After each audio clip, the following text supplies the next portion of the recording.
স্মরণকে তুলে ধরছি।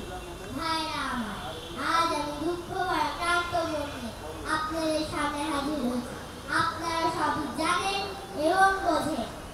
আমরা আমাদের জীবন দিয়ে চেষ্টা করি, কিন্তু দুঃখের বিষয় আজ ঢাকা, চট্টগ্রাম, খুলনা, রাজশাহী, রংপুরে আমার ভাই রক্তের আস্ফোরণ হয়েছে।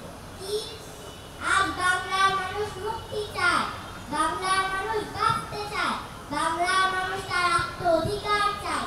কি অন্যায় করেছিলাম নির্বাচনের পর? বাংলাদেশের মানুষ সম্পূর্ণভাবে আমাকে ও আওয়ামী লীগকে ভোট দেয়।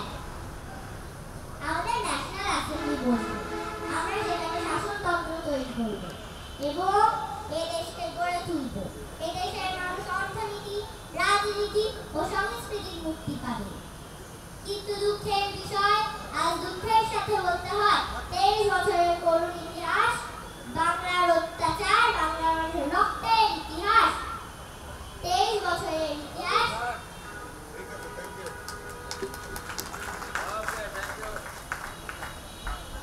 মঞ্চে আসবে